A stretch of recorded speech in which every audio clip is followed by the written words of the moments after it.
Life Audio.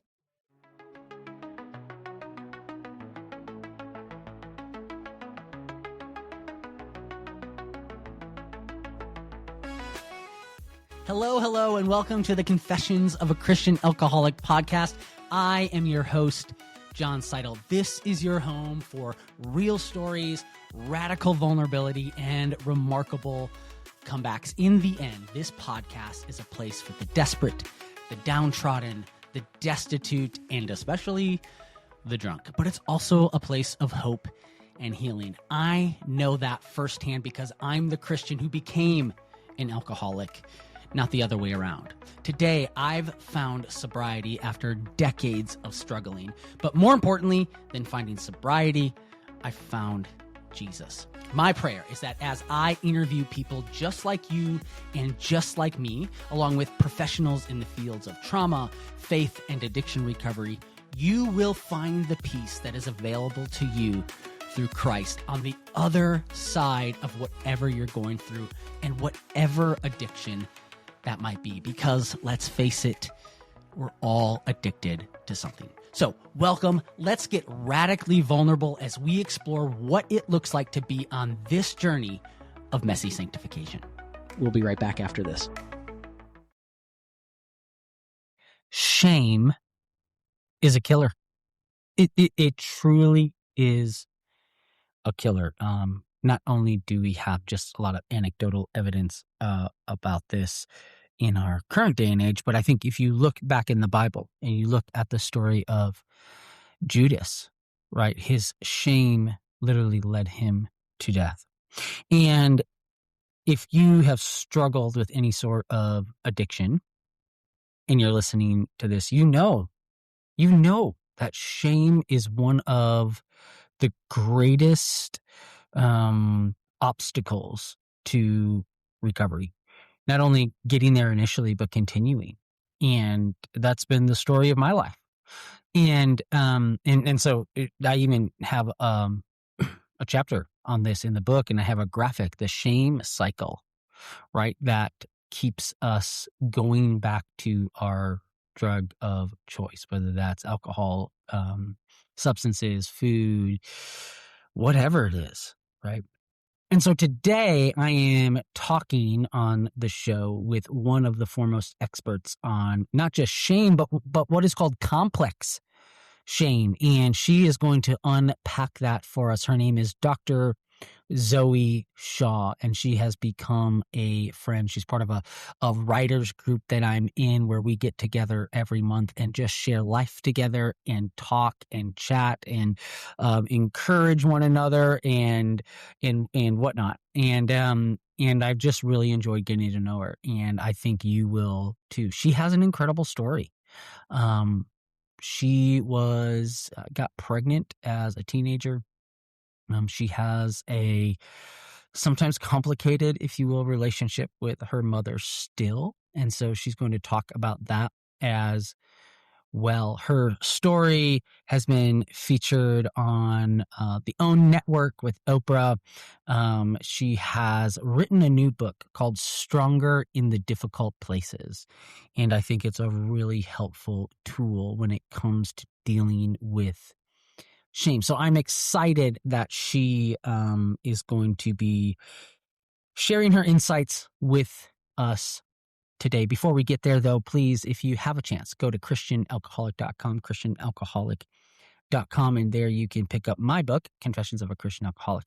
But also, I want to make an announcement today, and I'll be writing about this a little bit later this week, but we officially are now launching a nonprofit ministry that is based on the Confessions of a Christian Alcoholic book, this podcast. It's called Veritas Recovery, and it is officially up. We have a website, veritasrecovery.org. We are an officially recognized 501c3 nonprofit organization. And so what that means, well, it means a lot of things, right? And so you can go on the website, you can see our 6 pillars and what we're all about. But listen, if you would like to be a founding, in a sense, donor to this ministry, it would mean the world to me. We are especially although not exclusively, for Christians who struggle with doing what they don't want to do, whether that is addiction or people pleasing or whatever.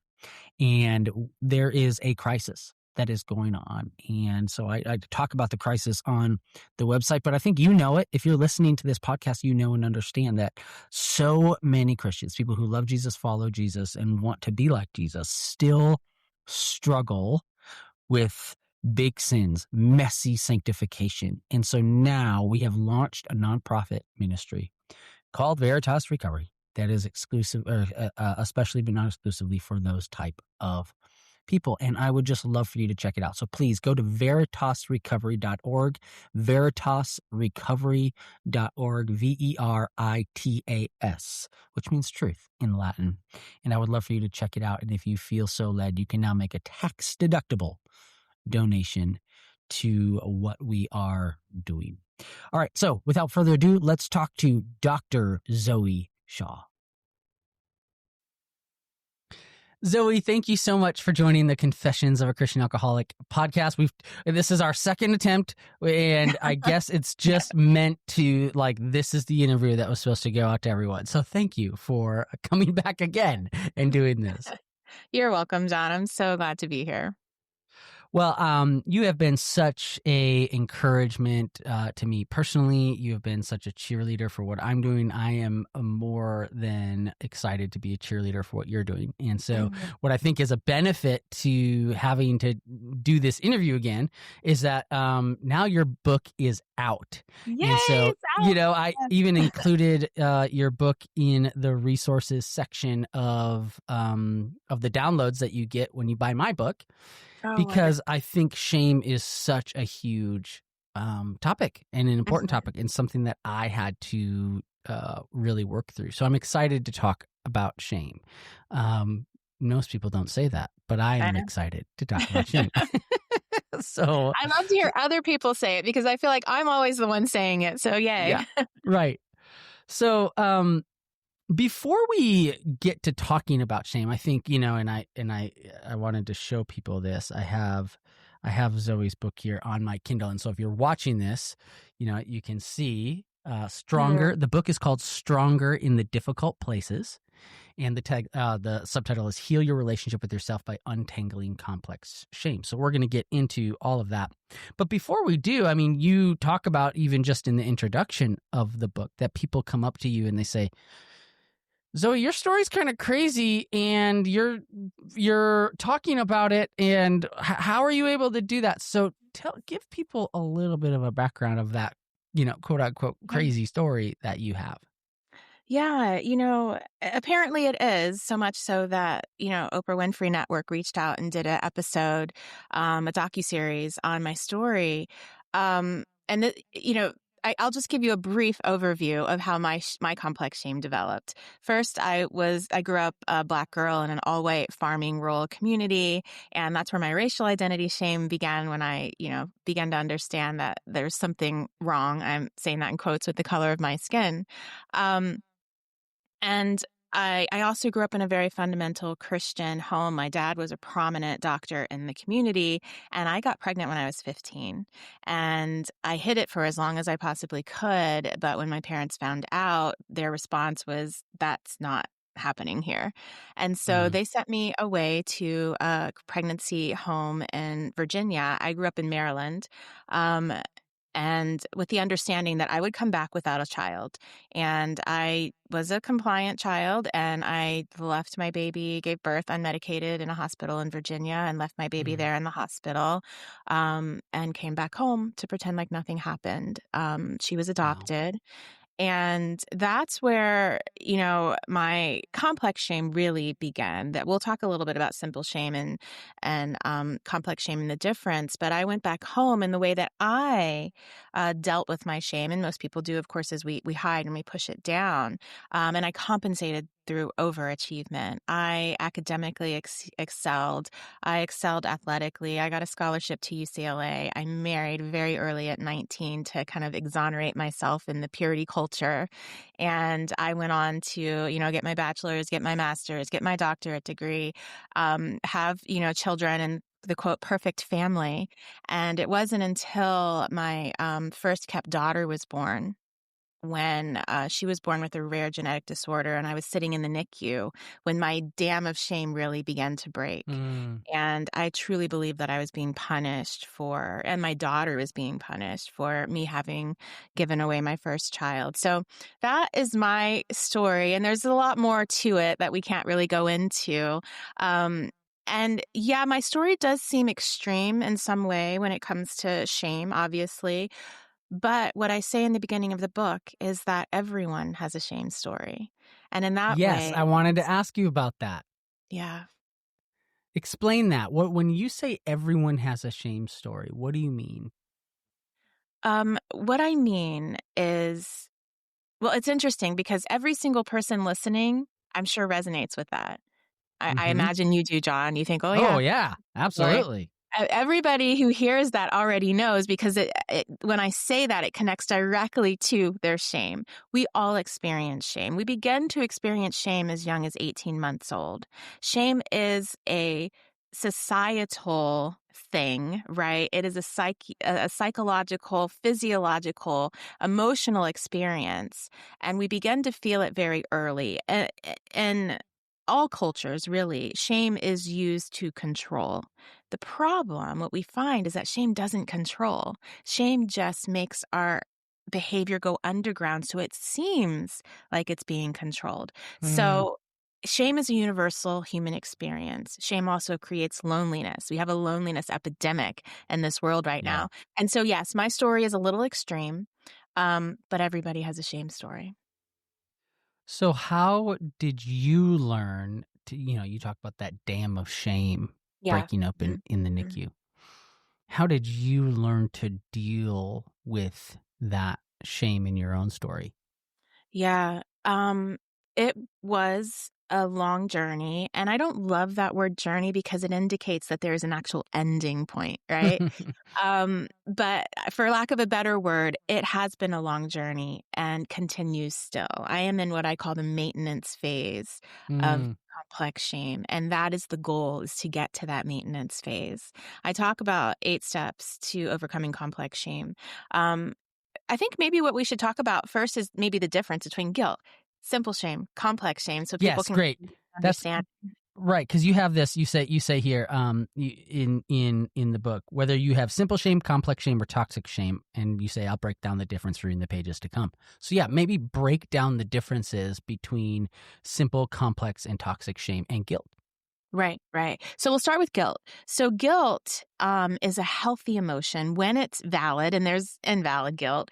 Plenty of people feel that. But when guilt is valid, it is a healthy, motivating emotion. Guilt tells us I've done something wrong to break my moral code.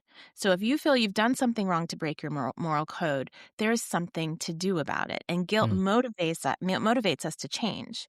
So we can go back and repair. If we can't repair, we go back and we can apologize, and we can also then decide, I will not do that in the future, right? So it's a motivating, healthy emotion. Shame is different, and sometimes it feels the same, and it's very difficult to kind of understand the difference. But shame is a physiological state, emotional state that, and a message that we send to ourselves that says, I am unworthy. It gets attached to our identity, who we mm, are. And if I am unworthy, then there's nothing for me to do except for hide it so that other people can't see it, right? So yeah. guilt motivates change. Shame just makes us hide. And that's why shame in all its forms is unhealthy. Now there's simple shame, and Brené Brown talks a lot about what I call simple shame. When everybody has shame, and when we get to a point where we can talk about it, when you can share what you did or what happened to you, the thing for which you are ashamed, and other people give you grace, other people say, I understand, other people validate you, your shame actually disappears. And plenty of Mm, people have had that experience where they speak up, they become vulnerable, they experience this external validation, and their shame goes away, right? That's simple shame. Complex shame is when, for instance, you do something like that and two things happen, or two things could happen. The first is someone gives you that validation, And your internal response is, oh, you don't really understand. You don't know because you don't understand. There's so much. There's so many layers to this shame that if you really knew and understood, you wouldn't give me that validation. And so your shame remains and it actually dives deeper. The other Mm, thing that can happen is that you don't get that external validation. You're gaslit. You're told that, maybe you don't really know what you're talking about, or that didn't really happen, or you saw it differently, or you're judged. And this can happen a lot with marginalized communities where the things that happen to us are just kind of ignored or we're gaslit about it. And then our shame goes deeper. So that is the difference between simple shame and complex shame. I don't talk a lot about toxic shame, and I didn't talk a lot about it in the book because toxic shame is something very different. It can grow similarly that in the way that complex shame does, but it's definitely rooted in trauma, and mm. it is more severe than complex shame. Most people who may think they have toxic shame actually have complex shame. Mm. You say in the book, it says, if you think of toxic shame as a spectrum, which, Hmm. I talk about alcohol use disorder and that spectrum, right? So I Yeah. think listeners of this podcast can appreciate that language. If you think of toxic shame as a spectrum, complex shame should be considered on that spectrum because they both form from toxic shame messages, but they function and are expressed differently. So I think Right. that's an all that you explain it well in the book is that spectrum. Maybe explain that spectrum a little bit. Yeah. So when I talk about express differently, that's when I begin to talk about internalizer versus externalizer. Mm-hmm. So when we look at a toxic message, it creates shame, right? Toxic messages create shame, and specifically create complex shame and or toxic shame. People who have complex shame tend to be internalizers. So they temperamentally will take the shame on themselves, right? They will hurt themselves. There's that saying, hurt people, Yeah. hurt people, right? Yep. Well, people hurt themselves. And especially people with complex shame, they take all of that shame and they internalize it, right? People with toxic shame tend to be externalizers. So they take that shame and they spew it onto other people. So we see that in personality disorders, right? Mm, Where they are toxic to be around because they are spewing their shame externally. They're not able to really take it in on a conscious level. Whereas people with complex shame, they're internalizing it. They actually make perfect victims for externalizers, those toxic shame people, because they're just going to take it all in, right? And take the mm. blame. So before we get to the steps, I wanted to ask you about this. I Mhm, think I talk about in my book, and you are a believer as well. mhm. So I think this makes sense. But I talk about the difference between worldly or godly grief and worldly shame. Yeah. And I Yeah. think that's a different way to maybe talk about some of the stuff you're talking about. But it sounds like that when you are talking about grief, right, especially a grief that is motivated by our faith. I mean, that's the godly grief, right? Godly Right. grief leads to repentance, right? Yeah. That's the scripture, right? And so it Right. sounds like when you are talking about your term of just grief, would you say that is kind of that godly grief? When I'm talking about grief or guilt. I'm sorry, guilt. Yes. Yes, godly guilt. Yeah. Sorry. Right. Yes. That's okay. Yes, exactly. And a lot of people don't think about this, and I believe most Christians don't because a lot of Christians feel that shame is a good thing and we should feel the sense of shame, the sense of I've heard unworth. that. I've people have come back at me with that. Like, you should feel shame for your actions. And I'm like, No. we got to be No. really careful with the terms we're using here. We do, because that message that we as humans are unworthy actually is the antithesis of what Christ says, right? Mm, He came to us because we are worthy. He came to us to show us our worth. He died for us because he saw our worth, right? It's not about us being unworthy. It is about us being guilty, right? hmm. But it's not about us being unworthy. And if you think back to the Genesis, this is when shame was first introduced in the world. We had the fall, right? Right. God created Adam and Eve. How did he create them? Without shame, right? Yeah. And at the fall, Satan introduced shame. He created shame. And the purpose of shame is to distance us from God. When Adam and Eve begun to feel that shame, they immediately hid. And God came to them and he said, "Why are you hiding? I didn't make you this way. I didn't make you ashamed of your nakedness," right? And it was sin that created shame. We are not meant to live in shame. We are meant to live free of sin and shame, right? Now, guilt, like I said, leads us to repentance. Shame only distances us from God. And Yeah, I'm, I think go ahead. yeah, in my book, I talk about like the shame is what Judas felt, right? Yes, Judas felt yes. shame, And he might have felt some guilt too, because he Sure. did do something wrong. But Right. yes, he felt a deep sense of shame. Right. And Peter felt guilt and Guilt. didn't let that, in a sense, turn into shame because he turned back towards Jesus. Right. Exactly. Exactly. Yes. You mentioned earlier these the steps, if you will. Walk us through, and we could do a whole interview on that, right? But kind of Right. walk us through those steps. You talked about how you're in maintenance. What are those steps on that, that quote unquote journey? We'll be right back after this. Yes, yes. So the first step with complex shame is first, actually, you have that initial shame experience. And then you have to get to a point. Well, okay, so you have the initial shame experience. And then what happens, I'm just talking about what happens in complex shame, is that then we begin to experience this sense of self-hate, right? Mm. And this, we get shame and guilt and self-hate all kind of mixed together. And then what we tend to do is harm. We self-harm. We harm ourselves in various ways. Sometimes it's through addiction. Sometimes it's through people pleasing. Sometimes it's through, actual physically hurting ourselves. That is a result of shame when we're hiding, right? And so hopefully you get to this place. The next step would be self-awareness, where you begin to be aware that shame exists. And for anyone out there, I can tell you how you find it. Anywhere that you hide in your life, anywhere that you feel like, "Oh, I don't want them to know," or, "Oh, let me not show them this. I don't want them to find out." That is exactly where your shame is.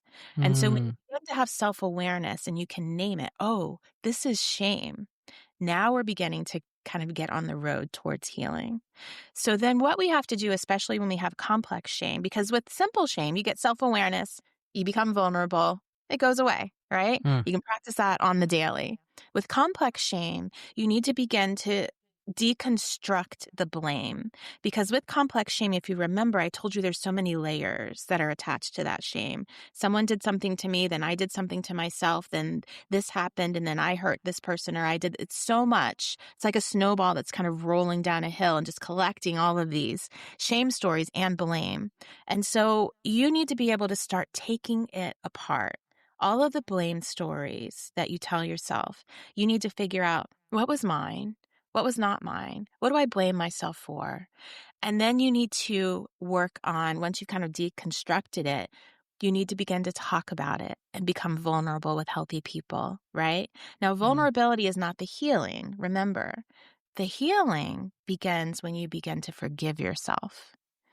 And especially for people who have been victimized, that concept of forgiving myself for my own victimization, how does that work? And a lot of therapists will say, "Oh, no, no, no, we need to let go of blame," right? And just get you to understand that it's not your fault. But our brain doesn't work that way when it comes to complex shame. So what we have to do is actually take accountability for all the little things that we did and didn't do, even in the midst of our own victimization. And when we're able to do that and forgive ourselves, we're working with our brain and the way our brain works, and then shame can begin to dissipate. Now, when I talk about that word forgiveness, a lot of people have Mm. issues with it. It is hard. It's hard to understand. We don't want to give that to anybody. And sometimes we don't even want to give it to ourselves, right? Yeah. And so the quote that I love about forgiveness is giving up all hope of a better past. That's not attached to anybody. It's not even attached to yourself. It's just a reality. And when you can begin to work with that and really look at every single one of your blame stories and give up all hope that it could have been different, you're beginning to get there. Um, Mm. and so then there's acceptance, right? And that's part of the forgiveness. You've got the forgiveness and you've got the acceptance, and then you have the maintenance. And the maintenance is because shame will never go away in our society. It was created in Genesis, and as long as the enemy has rule over this earth, it will be here, right? Our job is to learn to know when it shows up and then to not do what shame asks us to do. Shame asks us to hide. So when shame shows up in my life, I identify it. Oh, I know what that is. That's shame. I'm going to do the exact thing opposite that shame wants me to do. I'm going to speak up instead of hide, and I'm going to just watch it like float by like a river. And that's when you're in maintenance stage, how you make friends with what I call the phantom critic, that part of you that wants to shame yourself. And one last thing is part of the whole process of self-forgiveness is understanding that all behavior makes sense in its context. And if you can look at your life, if you can look at the lives of other people and understand that truly every behavior makes complete sense, if you understand this person from the moment they were born, before they were born, their temperament, personality, all their life experiences, all the decisions and choices, good or bad, that we made make complete sense. And we can use that to help us give up all hope of a better past. Giving up all hope of a better past. That is such an interesting way to phrase it. Hmm. Yeah. Yeah. Um, when I initially was working on my book, because I have a chapter on shame Hmm. that is not as detailed or as great as your whole entire book on the So it's topic. my whole book's about that. Yeah, Yeah. right. But, you know, I originally titled the chapter Overcoming Shame. And Mm. just as I got into it, I realized exactly what you said, which is, I think, like Jesus says, the poor will always be with you. It's like Yep. shame will always be with you, right? This side of a redeemed world, Yep. right? This side of heaven, right? Um, and so I think I was glad to hear you say that, because I was like, yeah, I think we aren't going to see a shame-free world right now, right? So we have to learn what to do about it. So maintenance, right? You've brought that up a couple times. What is your advice? And you kind of got into it a little bit, and so maybe it's just diving deeper into that. But what does maintenance look like for someone who has struggled with toxic shame? Hmm. That's a great question. And, I regularly use words like healing, overcoming, shame free. And those words I use because people kind of understand that. Sure. But you're right. Exactly what we just said is that healing from shame is getting in a maintenance stage, Yeah. essentially. Right. And so for someone who has toxic shame, that maintenance stage looks like getting to a point where getting these words past your lips feels like butter instead of like a concrete wall. Yeah. It's Yeah. the best way that I can kind of explain it. And it doesn't start that way. When you first begin, I don't know if you've ever seen anybody try to talk about something that they are so shameful of for the very first time. You can see in their body language, you can see the burden on their shoulders, you see in their facial expressions, the stuttering, all of the ways that they try to get these words out. And when you're in a maintenance stage, and this is why I can smile and talk about shame with joy, because there is so much freedom on the other side of shame, right? And I want Hmm. other people to experience the freedom because I have felt that huge boulder on my shoulders. And so, being on the other side and in maintenance just feels like freedom, where Hmm. not only can you speak it easily, but also here's the thing that is so sabotaging about shame, John, is that shame makes us hide, right? But it makes us hide everywhere. It makes us hide in our relationships. It makes us hide in our career. Mm. And and what happens is when we hide, if someone loves us, when someone gives us that applause, right? We cannot even take it in because there's that part of us that says, they don't really know me. If they Yep. knew me, they wouldn't love me. They Yep. wouldn't like me. They wouldn't applaud me. And so then we actually respond as if we are not loved and we feel unloved, unappreciated, all those things.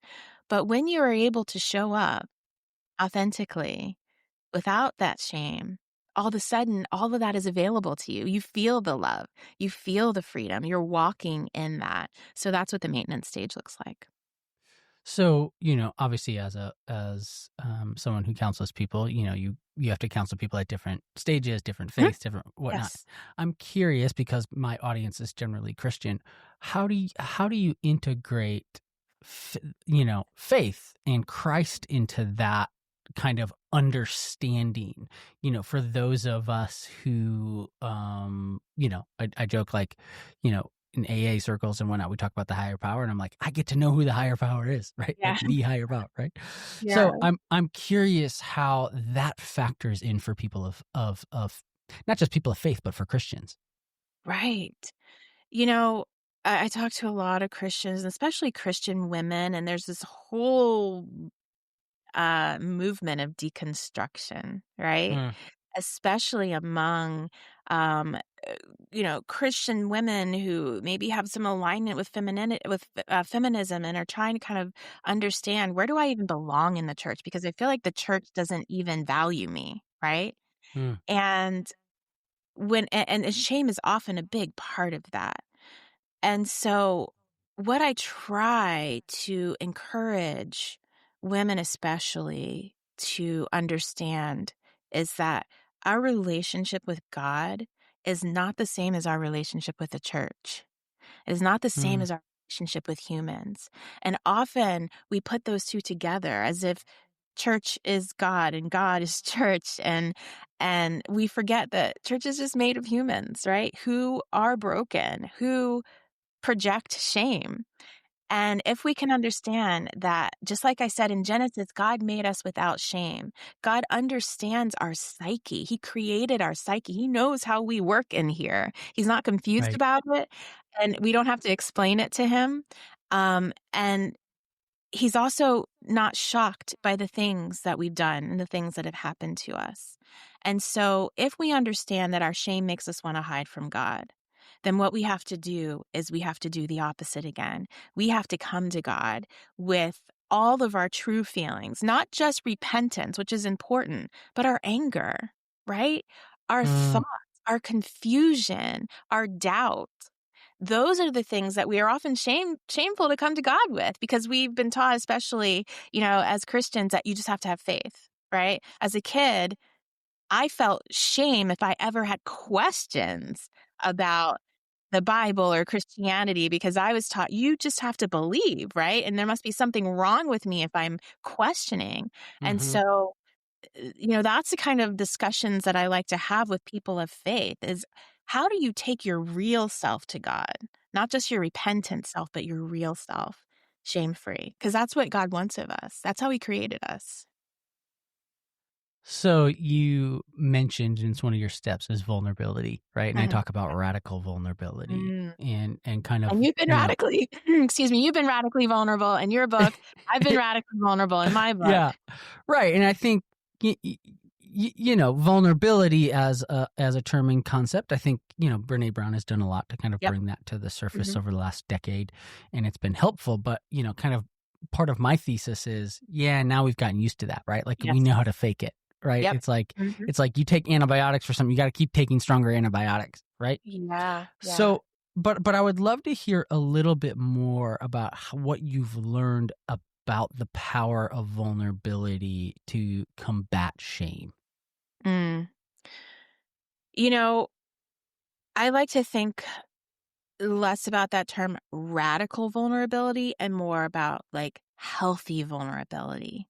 Mm, Um, because I think in the book I talked about this concept of, like, you're at a dinner, party, and some woman begins to just kind of talk about like her, deepest, darkest secret, and it just becomes very cringe and awkward, right? yes. Because that Right. wasn't the place. And so what I'm not encouraging people to do is to spew their vulnerability without a purpose. Yeah, it's not all willing. It's not like one of those, those guys, Yeah. those streamer guys they put out in front of Yeah. car dealerships. Right. It's not. Let's not just go wild like it. And it's funny because that's some of the pushback I get. And I think some people think that I'm saying that, right? That it's just like whenever, wherever, to whoever. No, no, Right. no, no, no, no. That's not what I'm saying, right? That's why in my book I even talk about just go one step further than you're comfortable going, right? Mhm. To practice Mhm. it, right? And Yeah. have wisdom there. So I'm glad you made that distinction. So sorry, keep going. No, that's fine. And I think there's a difference between public vulnerability and private vulnerability, right? Mm. Public vulnerability, the only place for public vulnerability is when you have already healed from something.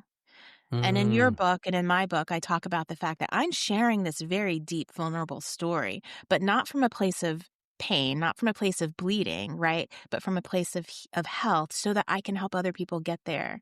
But I didn't start there. I started sharing it in quiet rooms and dark places. I started sharing it in private, right?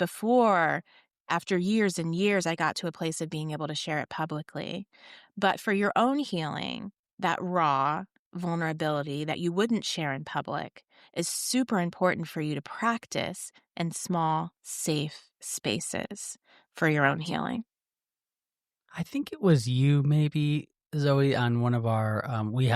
Zoe and I are part of this incredible just community, this online community of people who write about this kind of stuff.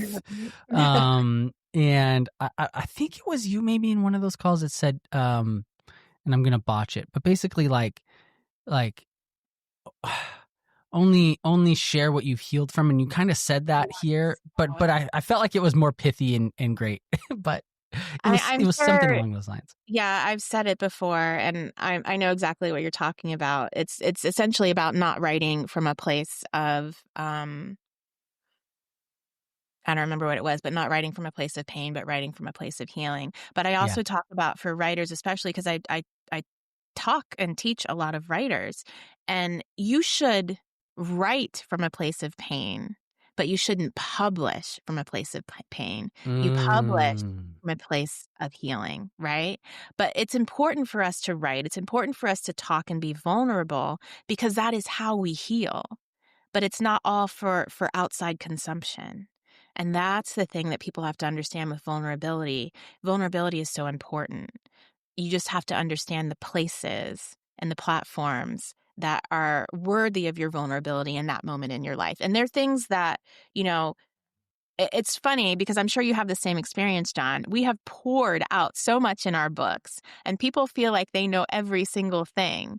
And yet, still, there are things that I have kept to myself. Oh Either one, yeah. weren't necessary to share to further my goal, right, for other people to heal. Or number two, they're not ready for outside consumption yet. Consumption Yeah. yet. And maybe in the future, those stories will be shared. And so sometimes people can think, oh, they just bared it all. And we did on some level, and yet we also didn't. Yeah, it's funny you bring that up because I think that was maybe a little bit of the internal argument I had with God Mhm. when he said my next book was going to be about alcoholism. And he knew, I mean, I had been on this healing journey Yeah, to kind of yeah, heal this stuff. And I'm like, maybe there was part of me that's like, nah, God, I don't think I'm as healed as you think I am, yeah. And he's like, Mhm. no, like, and yet there are still things I held back Right. in the book, to your point. Things that my wife, was like, hey, I'm Mm. not healed from that. You may be Yeah, healed from that, yeah. right? But I'm Right. not healed from that. That actually brings up a question I wanted to ask you, Mm. because one of the questions, one of the topics that comes up a lot when I start talking about vulnerability Mhm. is, how do we talk about aspects of our story that involve other people that they may not want us to share? So, I mean, Zoe, you're talking about your parents' reaction to your pregnancy, right? Mhm. I don't know. Maybe you can share with us. I don't know what they think about that, right? But I know Yeah. I have some family members who are not happy with me sharing certain details. I've tried to honor and respect them by by being respectful in the way that I share those details, I can share those in a very gratuitous, Right. Yeah. way. But I've decided, hey, it's not honoring to be silent about it, but I can honor them in the way that I share about that. That's kind of been my personal barometer. But I'm curious, Mhm. how do you handle that? When you've maybe healed from something someone else hasn't. In the case of my wife, I'm like, yeah, you know what, I'm not going to share that. But maybe in the case of your parents, you're like, no, that is part of my story, so I'm going to share that. I'm just curious how you deal with that personally. We'll be right back after this. It's an excellent question because I feel like I have kind of, I don't know if radical is the word, but I may think differently than some people. I got a temporary tattoo when I was writing this book, and I'm going to make it permanent. And the tattoo was on my forearm, and it said, "You own your story." And Mm, so I've had to think because, yes, I had all of those concerns, all of those fears, all of that shame about sharing the story that I've been taught to keep a secret, yeah. directed to keep a secret. Um, and what I have come to is the belief that we do, as humans, we own our own stories. And if we decide to share them, which we have full right to because they are our stories, we have to make sure that we only tell our story. Now, are other people involved? 100%. And the way that I work that out is I do not interpret their meaning, their intention. I simply state what happened. Now, I can Mm, talk about how I felt, all the things that were racing in my mind, right? All of the emotions that I felt as a result of what someone else may have done. But I do not tell their story. That is their right to tell the story. Now, that has not come without very hard conversations, both with myself, with God, and my mother. I chose because I know I still am in a maintenance phase with my own codependency. I am still in a mm, maintenance phase with my own complex shame. I did not share my book with my mother until I could not change a thing. Other mm. people have different choices about how they do that and priorities for people in their lives. But for me, I knew that if I shared the book with her, I would change things that shouldn't have been changed. Interesting. And I gave the ARC, the ARC when it's almost done, basically when you Advanced review copy, it stands for. right, advanced review copy, when you basically can't change anything, maybe a period or something. Yeah. And I had already done the audio, recording, and I gave the ARC to my mother, and we had a very, very hard conversation. Um, I love my mother dearly, and we have a good relationship. This issue in particular, though, has been very hard. She felt that what I wrote was a sin, and, she confronted me about it. And I had to really just kind of sit with, all of the things that she said to me to just kind of evaluate, is there any truth in this? And I came to the same place. Number one, I was thankful that I had waited until the arc because after that conversation, my codependency and complex shame would have changed some things in that book. And so I was thankful that I made that choice. And then it was just a matter of, really hard conversations with my mom. Yeah, I wish you and I would have had this conversation a little earlier. Um, and because, yeah, there are some stuff that I wrote in my book that I ended up changing based Hmm. on feedback from some family members. That, yeah, perhaps if I would have taken your approach. And listen, I love those people, and Right. Yeah. they listen to this podcast. I love you. Okay, I love you. Um, Mom, I love you, and you know that. Same yes, right, thing. right. But yeah, I think and everything that is still in the book is still. I mean, Yeah. it's great, right? Mhm. But you're right. I mean, and I think that's a helpful. It's like where someone else's story intersects with yours, you have the right to tell that. Right. Yeah. I wrote a piece as we're recording this. I had something really crazy happen to me last Mm. week, and I wrote about it. And the person that it involved read it, and I don't think they are happy. But I'm like, No. listen, this is what happened. And I'm Yeah. not trying to shame you. There Right. you go. I'm Right. not trying Yep. to berate you. I'm not Yes. trying to make you look. I change details so that the person is unidentifiable. Mhm. But there's a part of me, that codependency, Yes. that shame that's like, oh my gosh, what did I do? What did I do? What did I, I did something and I'm wrong. like, Yeah. no, but this is like, you know, I write my daily devotionals based on what I spend my quiet time in the morning and what I feel like the Lord leads me to write. And I felt like the Lord was leading me to write that. Mhm. And so I did it. But this brings up, and this is something I know you have another book to write, and so Mm. I don't know. I'm exploring this more. And so you're getting some of this as Mhm. these unfiltered thoughts. Yay. But this idea of codependency, Yes. I need to do an entire podcast episode on this, Mhm. but Mhm. I've started to talk about this with my own therapist because I'm realizing, oh shoot, I think I have some codependency going on, right? Mhm. Can you Mhm. explain codependency, and then if it's helpful, maybe how that interacts with shame? Yeah. So, one of the best ways that I explain codependency is it is a deep, it's an intense drive in someone to essentially control. So, a lot of people think codependent people are weak. Codependent people are actually controlling. And Mm, they do it often in a very passive way because their desire is to control other people's emotions and connection with them such that they feel safe, right? So mm, I people please to keep you happy with me so that you feel good about me, right? I, I do all these things. I bend myself into a pretzel. I make sure I don't say anything bad about you because I want to control your narrative about me. I want to control your emotions so that I feel good. Because if you're not good, I'm not good. yeah. Instead of me being able to be okay if you're not okay. So that's kind of my definition of codependency.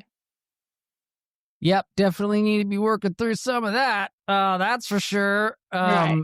But I think people pleasing, right? I mean, I've been able to recognize for years that people Mhm, pleasing, but I mhm. think, and this is, I talk about my book, Getting to the Roots, right? And that sometimes you think you're at a root, and then you realize it goes deeper. So it's Oh, like it's deeper. I've been Yeah. like, oh, people pleasing, that's a root, yeah, but it goes a little deeper to like Yep. Codependency, Yes, you exactly. know. And I Yeah. think that's what I'm starting to realize. One more thing about vulnerability. I think as I don't think it's any coincidence that this writers group that you and I have Mhm. Yeah. mentioned earlier is like, I'm one of the only men. Mhm. And what a lot of you women in the group have Yes. even told me is that is that it's being vulnerable, talking about things. It's not something we see in men, right? Right. As much as we do women. Can you maybe pontificate a little bit on why you think that is, and B, what is your advice to men to become more vulnerable, which then will Mm. help combat shame? Yeah. You know, shame is one of those societal things that makes us hide, right? And so it's hard for women to talk about shame. It's hard for women to be vulnerable, and it's 10 times as hard for men. Mm, Part of the reason is because men are taught to be strong. Men are taught to ignore emotions and take care of the thing. And emotions are seen as weakness. And, shame is an emotion. And so it's one of those things that you don't express. And, as much as I would like to give advice to men on what to do, I feel like what I really need to do is give advice to women because we perpetuate this in our mm, partners. We ask them to, be vulnerable. We ask them to, be emotionally intelligent. And when they show up with their sadness, with their pain, with their shame, a lot of women push them away because a lot of women have this idea, I need you to be strong for me. I don't want you to do this. And men get that message loud and clear. Yeah. And so I actually want to implore women to Well, be soft and understand that your man can talk about shame, and that doesn't mean he's not strong. It doesn't mean he's not mm, available for you. It doesn't mean that your, foundation is going to crush, because men are not given permission to talk about their shame and vulnerability. And so I don't even know, honestly, what to say to men except, maybe have these conversations, share this with your wife, yeah. because the men that I talk to say, I can't do that in my marriage. That's not available to me in my relationship. I have to be strong. That's how she wants me. She doesn't really care about all of these things that I'm coming to you, the therapist about. And I'm saying, women, our men need us to be that safe space for them. It didn't make it in the book. I think it got taken out in final edits. But Brene Brown has this story Mm. where she's at a conference and she's talking about vulnerability, and this guy comes up to her at the end and Oh, says, yeah. this is all fine and dandy, right?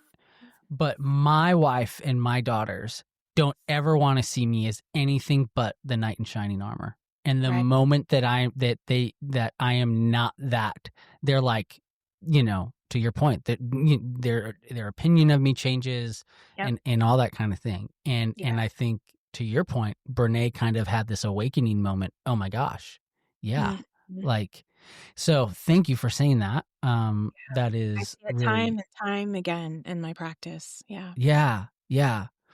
Um, Chapter 7 of your book is called "Fixing Others Won't Fix Mhm. You," Yes. and maybe that's a little bit about some of the stuff we talked about. But I'm Mhm. curious. It says, "Fixing others won't fix you, breaking the cycle." Can you explain that concept? Well, what I didn't answer that you asked me before is, how is codependency attached to shame, right? Yeah. And we talked about codependency, and um, fixing others part is part of that codependent behavior, where if I see the potential in them, right? And if Uh-huh. I can help them reach their potential, if I can save them from all their childhood trauma, if I can be that for them, then they will love me. And if they love me, then I will feel fixed, right? And so we search for relationships that are sometimes, potential, or with broken people, in an effort to fix them so that they will heal us. And the reality is that that healing thing is a one person job that you've got to do for yourself. And when we seek out other people to make us whole, to fix us, to as Brene Brown talks about, hustling for our worthiness, right? We're always going to be hustling for our worthiness. And so, yes, we need to partner with people who already are at a place that we can accept them and we don't feel like we have to fix them, not because they don't have deficits. We all have deficits. We need to accept those deficits and not expect that by us fixing them, then they will fix us. If you could, well, let me put it like this: there are so many great lessons in your book. Stronger in the Difficult Places. Go pick it up. Hmm. Um, What do you feel like is, I won't say the most, I'll say one of the most, that you feel like lessons that you want people to take away from Stronger in the Difficult Places? I think the simple thing is, you don't have to hide you're already worthy. That's it. And if Mm. you can believe that and figure that out, and attach that to your core sense of identity, then you'll have that freedom that I really want people to experience from reading the book. So you had talked about this Oprah Winfrey Network Mm. special. Mhm. So, if people want to watch that and get more about your story, where can they find that? They can find it on the OWN network, so which I think is like an HBO Max, and I think if you have like YouTube, you can have connection with OWN. So anywhere where OWN right now is streaming or playing.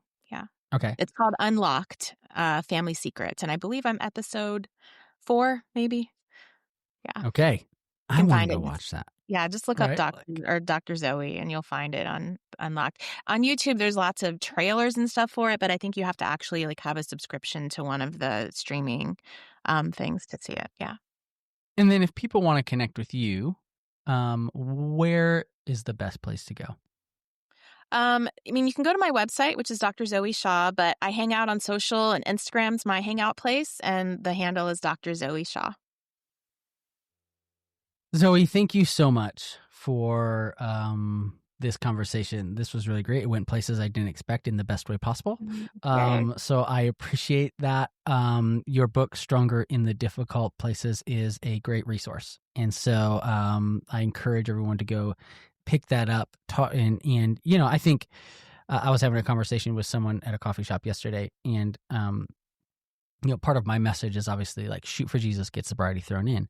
And Yeah. yet, like, in that message, I am not saying that it's not helpful to understand your brain, to understand how your body works. Like, Mhm. God created your brain, God Did. created your body. You alluded to that earlier. And so I think for some people, and I am one of those people, understanding things like complex things. For some people, it's you know, maybe it's not helpful. Fine. Right. For Yeah. me, very helpful. And I think for a lot of people, it tends to be helpful. It's not necessary, but it's really helpful. And Mhm. so, you know, maybe there are people in your life that you know that could benefit from picking up this book and understanding these things. And if so, I would encourage you to do that. So, Zoe, thank you. Thank you for writing Stronger in the Difficult Places. Thank you for your vulnerability and sharing your story. Really appreciate you. Thank you, John. Thank you so much for having me on today. Hustling for your worthiness, right? Like I love that towards the end as we're talking about that. I think so many of us are hustling for our worthiness, right? And we do that with trying to fix people. We do that with trying to fix ourselves, right? If I can just, you know, I think that's why the self-help world is so such a lucrative industry. Right. And listen, I'm all for going to therapy. I'm all for tactics and using things in our lives that can help. Right. I'm not against those categorically. But I think when we embrace those to the detriment of the spiritual healing that needs to take place, when we embrace those to the detriment of the gospel, and think that those are the things that are going to make us worthy, like that's a problem. And so I love what Zoe was talking about there. Please pick up her book, Stronger in the Difficult Places. It is definitely helpful. Thank you for being here. If there's one thing that you believe that resonated with you, please share it with someone else. And as always, thank you to our partner, Life Audio, lifeaudio.com, to go and check out other great podcasts. Also, you may have heard that the Life Recovery Bible is now a sponsor of this show. And I think it makes a great addition to your Bible collection. Or if you don't have one, please consider picking that up. The link is to the show notes, and using that link helps support this show as well. Love you all. We'll see you here next week.